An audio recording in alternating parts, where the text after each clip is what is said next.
Hello and welcome to episode 2 of Manoli's Musings. I am your host, Manoli, once again. How you doing?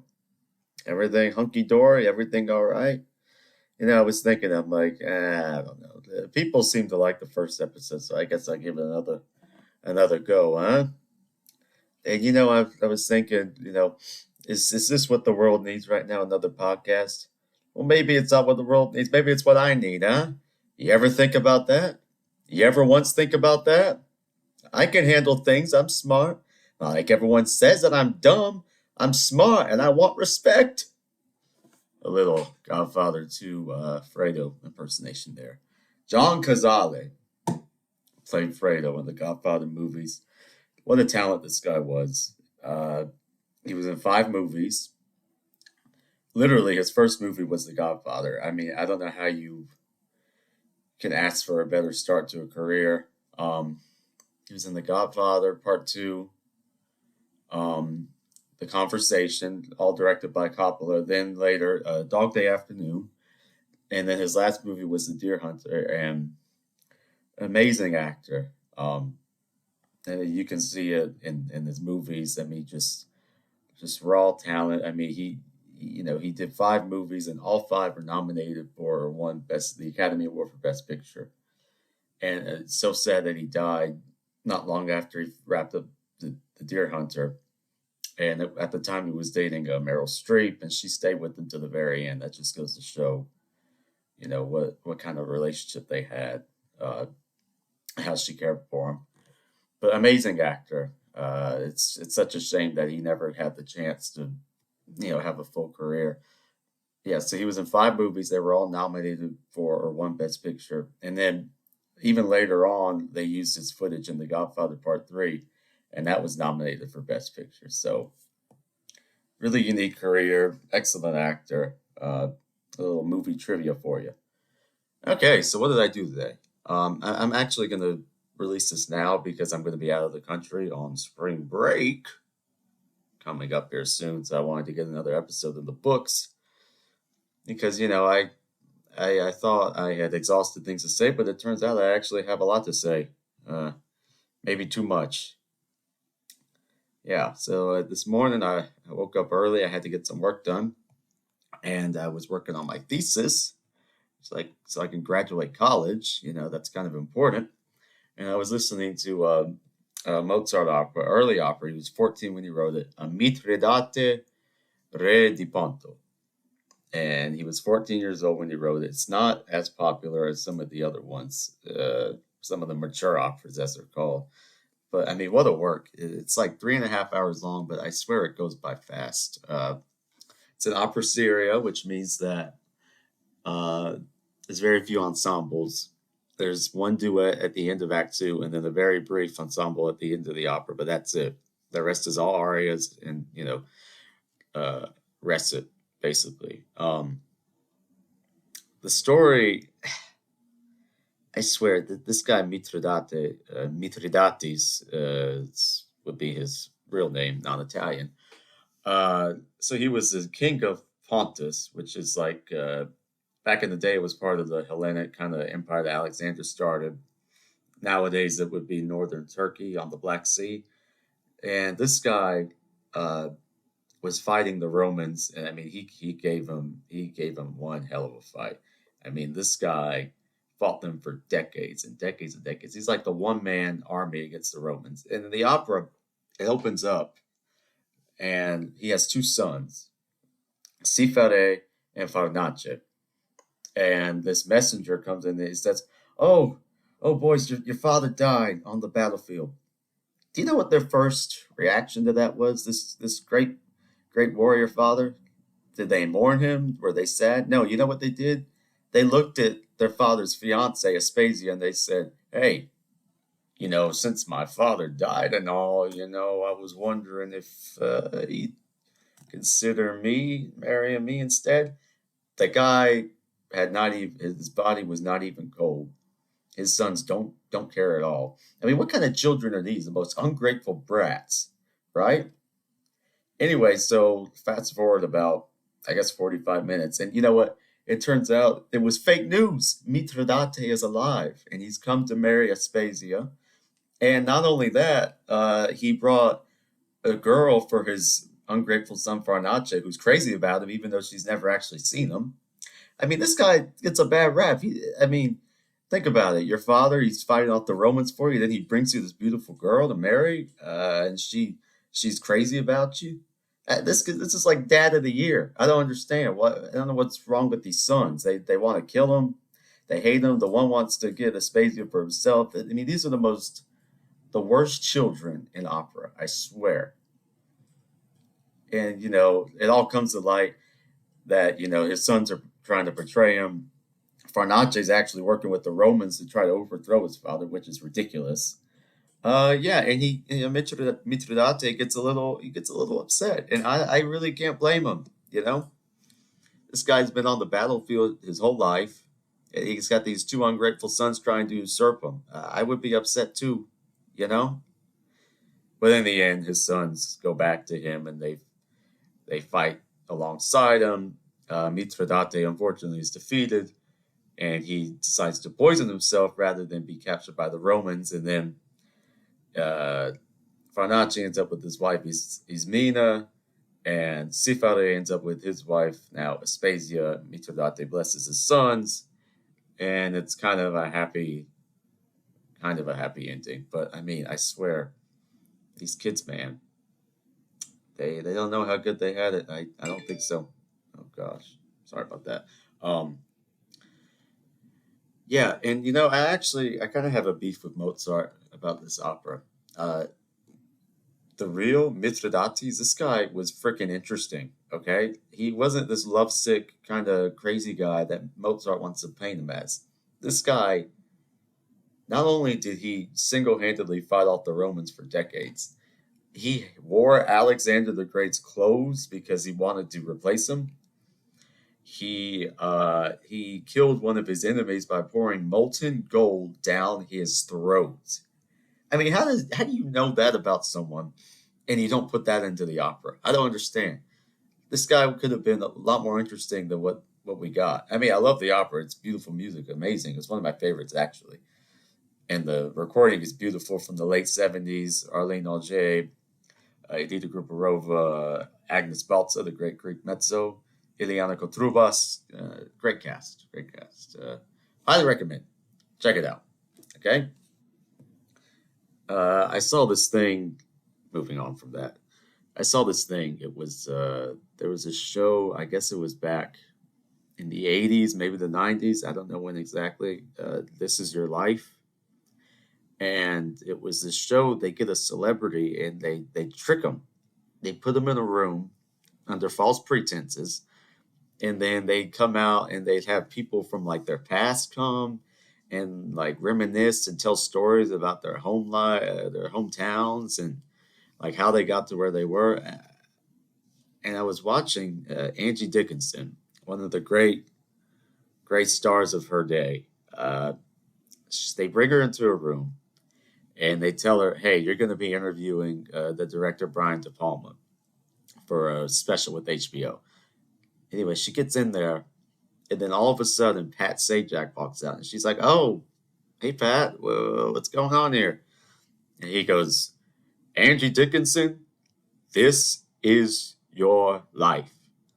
And if you could see, it's all on YouTube. If you could see the stink eye that Angie Dickinson had on her face when she heard those words, I mean, talk about a complete mood shift. I mean, she her eyes go. I mean, she's furious. She gets a scowl on her face, and she's just shaking her head like, "I'm not doing this show. I'm not doing this. Is my life. I'm not." And then she starts going, "I'm not doing this effing show." I mean, she's furious. You know what?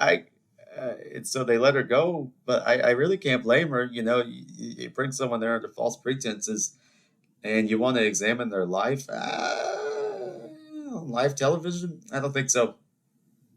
You know, they bring these people out of the woodwork. I don't know. I don't know who these people are.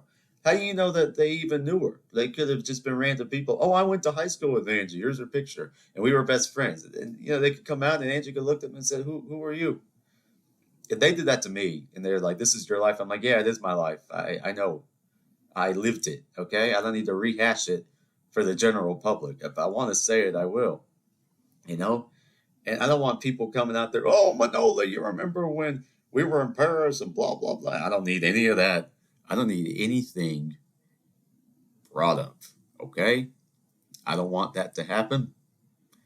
You know, if I want to share, and these people, they come out the woodwork, now they want to cut of the action, right? They want their 15 minutes. They want to be on the "This is my life," and we were best friends. There's a reason I left you back home, okay?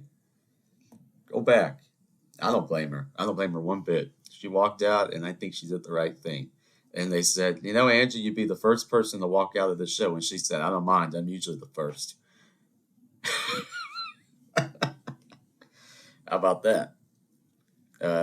Yeah. So Pat Sajak, he's trying to save this show. I mean, he's aghast. And I got to be honest. I don't think he ever got over that.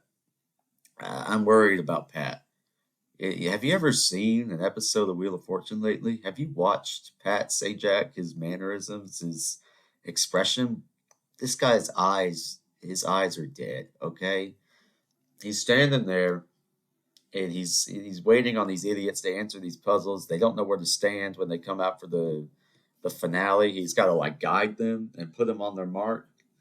He's just standing. It's like he's rooting for them to lose. He's like, "Oh, that sucks. It's too bad. Better luck next time." I mean, Pat Sajak now, when you watch Wheel of Fortune, he's just like, "How much longer do I have to keep doing this before I can run to the back and hit the bottle?" Um, yeah, I'm worried about Pat. I don't know. I think this Wheel of Fortune is taking this toll on him. I don't think he ever got over the Angie Dickinson cursing them out on live TV. I don't know. He was never the same after that. And then Vanna, I mean, poor Vanna. I don't. Is that even her anymore? They don't show. I haven't seen a close up of Vanna ever in my whole life. I mean, what happened to her? This is horrible. What they do to her. They shoot her from like 100 feet away. I mean, come on. Who's running this show? They treat their hosts like I don't know. But I always thought I would be okay at Wheel of Fortune. I gotta be honest with you. Not For some reason, I always found that one to be the one when I was playing along at home. I always did good at Wheel of Fortune. Okay, I don't want to go on Family Feud because they dress you stupid. You ever notice how everyone on that show wears a bow tie? I, I couldn't do that. I would say I'm not going on if you put me in a bow tie. Okay, but every person wears a freaking bow tie on that show. And I've never been a bow tie guy. Yeah, actually, some of the other day they looked at me, they're like, "Oh, you're a bow tie guy, aren't you?" I'm like, I just gave them the look, and I'm like, "No, I actually prefer no tie, if possible." The Family Feud, I mean, I just couldn't do it. It's too much pressure. If I want to go on the show, I want to lose it for myself. You got your mother there, your father, your sister, your brother, and they're looking at you, and I'd be like Ralph Cramden on the $99,000 answer. Oh, I don't know what to do. I'd be the star player, and then I get to the showdown, and I miss it. But like I blow the whole thing. I would mess it up on television. I'd let the whole family down, and I would never forget it. Okay, so no Family Feud. If I had to go, I wanted to be Wheel of Fortune. Jeopardy. I don't think I'm fast enough. Actually, I used to think that I wanted to go on like Survivor or Big Brother. And I was thinking about Survivor the other day because I woke up and I didn't eat for I don't know, I was starving, and my energy was down. It ruined my whole mood. Okay, and then I'm thinking to myself, I'm like, really, you want to do Survivor? You can't go 6 hours without eating. You get lethargic, and you're gonna go on Survivor where they have to eat nothing basically for 39 days. So that's out. That dream is gone. Okay. Big Brother, I think you can eat pretty good on that show. Maybe I'll go on that, but I don't know.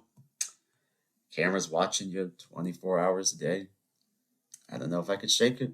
It would be kind of creepy, you know. And there's always, I don't know. It's just you're stuck in that house with these people. I would say something stupid to get myself voted out. I would like talk in my sleep, and I can't stand so and so because they snore, blah blah blah, and then they vote me out first. I go through all the motions. I go through the casting, and I get in there, and I'd be sent out the first week. I think is what would happen to me if I went on one of those shows. Um, I don't know what other shows are there that I can compete on. I'm not a star. I can't. I couldn't do Dancing with the Stars. I feel like Pat Sajak is about to be on Dancing with the Stars. Has anyone's career trajectory actually gone up after going on that show? I really can't think of an example. You know who went on that show? Antonio Brown. You know what happened to him? He had a freaking meltdown on the football field and he tossed all his equipment into the stands. This is what the pressure for the Mirrorball Trophy does to you. You know, he was a great player up until then, and then he just couldn't shake it. And he couldn't shake it. The horrors of being on Dancing with the Stars. It was too much for him, and he couldn't compete on the football field anymore. He just the pressure got to be too high, and the guy walked off. You see what this show does to people? Actually, I think Von Miller was on that show, and I think he just won the Super Bowl. So, well, no, I know he won the Super Bowl, but yeah, I guess that would be the only example of something good happened to someone after they went on Dancing with the Stars. Otherwise, it's like the kiss of death. Um, I feel like Tom Brady's bound to go on that show if he's actually retired. I don't know. It's like the guy won 7 Super Bowl rings, and now he's going for the mirror ball. You know, how else can you top, you know, the greatest career in football history? You got to go win Dancing with the Stars. And actually, I think they should have Brady and Gronk versus each other, and I think that should be the season on Dancing with the Stars. I think I would tune in. I honestly do. You know, bosom buddies on the football field and enemies in the ballroom. Uh, Hey, that reminds me. You know, people ask me on football, "Who's your team? Who's your team?" I don't have a team. I don't. You know why? Because I grew up. My father did not have a team. I'm from South Carolina. I'm from Charleston. The closest team to us would be the Panthers, and I don't know. I just never got behind the Panthers. Maybe because they were in North Carolina, not South Carolina. People act like there's not a difference. It's a big difference, okay? We don't associate ourselves too closely with the North Carolina, all right? South Carolina is where it's at. Just remember that, okay? But yeah, I can never get behind the Panthers. He was always into fantasy. I mean, it still is, as so am I. But you know, I wasn't rooting for teams. I was rooting for players, basically. And so I just never picked up a team. And anytime that I think I might like a team, they start to suck. And it's like, you know what? I think I'm good. I don't really want to go through the heartache of, you know, picking a team and sticking behind them and then they just lose all the time. I feel like you got to be born into rooting for a team. And, you know, football, I never had it. Never had that, which is fun. You know, it makes it more interesting, actually. You kind of actually watch football instead of just rooting for your team and getting upset when they lose. It makes it you actually tend to enjoy the sport more, you know, especially when you're playing fantasy. Uh, anyway, I didn't have a football team. I don't have a football team, but I do have a baseball team. The Los Angeles Dodgers. It's time for Dodger baseball. That's my Vince Scully impersonation. Well, Gene Manoli, why are you a Dodger fan in South Carolina? That seems rather odd. You must be a bandwagon fan. No, no, no, no, no, no, no, no, no. My grandfather, my father's father, my papu, he came from the island of Chios in Greece. and he came and he landed in America in Brooklyn. And in those days, they were the Brooklyn Dodgers. And he said that he learned English at the Dodger games. And that's why I love the Dodgers to this day. And it's rather upsetting the fact that we probably won't get a season this year, especially coming off of, oh goodness, the COVID, the short season. We have one other full season, and then now the dispute. I can't even begin to explain what's going on. I have no idea. I was just kind of ignoring it, hoping it would go away. It's actually what I do with most news. I just kind of, it's like, if it's that important, I'll know what's going on. Otherwise, I think I'll just sit here in my little bubble, and I'll be happy. I'll be content. Actually, it works quite well, I have to say. But yeah, so I'm sad that we probably aren't going to have a baseball season this year. The Dodgers, especially because assuming Kershaw would have stayed with the Dodgers, it could have been his last year pitching. The greatest pitcher of the 21st century thus far. You know, he could have had one more year, and maybe maybe there'll be a season, or maybe he'll pitch in 2023. I don't know. I can't predict the future. I'm just some guy with a microphone, and for some reason, somebody's listening to this, and I just have to say thank you. So I drove back from school today, and I drove back home to Charleston, and I met my mother and my sister and my little brother, who's 5. We went out to dinner downtown Charleston. I don't know. Something's going on with the city, man. I don't know what it is. I look. There's new restaurants, new bars every time I go downtown. It's like, what happened to this place? They didn't make it. They closed.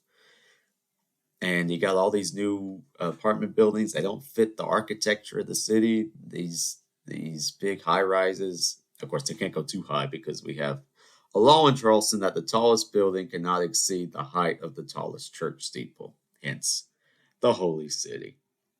But that doesn't stop them from building, all these new buildings. And it's just the city, man. It's growing too fast. It's not how it was when I grew up. But what can you do? I'll tell you what I can do.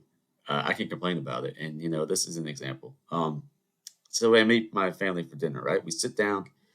We love this place. Okay, I'm not going to say the name, but let's just say we love it. It's a great restaurant, one of the best in the city. All right, and I'm sitting there. I'm enjoying it, enjoying my time with my family. My little brother, he was excited to see me, and I look at my sister, and she says, "Manoli, look at the bar." I'm like, what are you saying? She goes, "Manoli, look at the woman sitting there at the bar." And I cast my glimpse over to the bar, and there's this lady, I would say, old enough to know better, okay, without being rude. Old enough to know better. I'm looking at her. She's eating something. She's got a martini, and I look down, and this lady has kicked her shoes off in full view of the whole restaurant. Kicked her shoes off, and she's sitting there at this bar stool with these wrinkly, disgusting feet hanging out for everyone to see. And they just hanging there. And I looked, and I kind of looked away. I looked again to make sure it was real, and I just, I'm concerned, man, about the direction our society is going.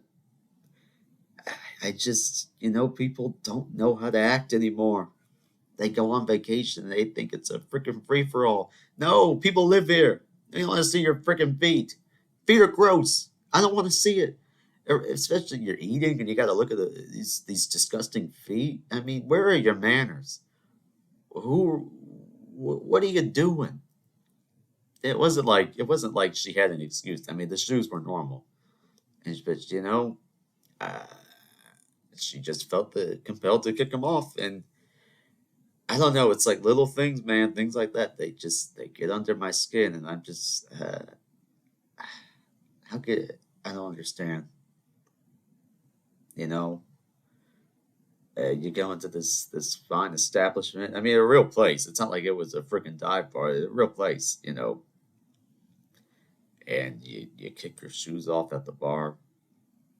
Uh, some people, man, they just. I'm worried. I'm worried. People don't know how to act. They just they don't know what they don't know the protocols. They don't know how we do it down here. Uh, you know, we gotta have some pride in our city. We get ranked number one by Condé Nast every year. I don't know who pays for that. Oh, I'm sorry. Did I say that out loud? Actually, I think we lost this year. I think somebody else won, which at this point, because it brought in all these people that we, the locals were begging them, no, no more Condé Nast, no more. We don't want it.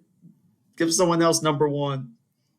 No, I mean, it's an honor, but at the same time, it's like, I don't know. Are we really number one? You're going to tell me that Charleston is number one over Santorini? It's probably number one in America. I give it that. I love growing up here. It's probably the most beautiful city in America. But still, I don't know. Number one in the world? Something's going on. No, I'm sorry. I think the Charlestonians are going to get mad at me. You know what? I could say it. I lived here long enough. Yeah. Now, Charleston's a great city. I'm glad I get to come back here after I graduate college, which is, I don't know how to feel about this. It's kind of scary, to be honest with you. Exciting, but scary. I'm just seeing my friends going out on the town, whatnot. Uh, you know, yeah. So spring break is coming up this next week. This is probably going to be a bit of a break before my next episode. But I'm going to get some R&R, have a few mojitos, enjoy the sun. It'll be good. It'll be good. Good time with my friends. I think. All right. And with that, I think I bid you adieu. Have a great night. If you like what you're hearing, please subscribe. I'll be posting more, talking to you more. A little family, okay? All right. Have a good one.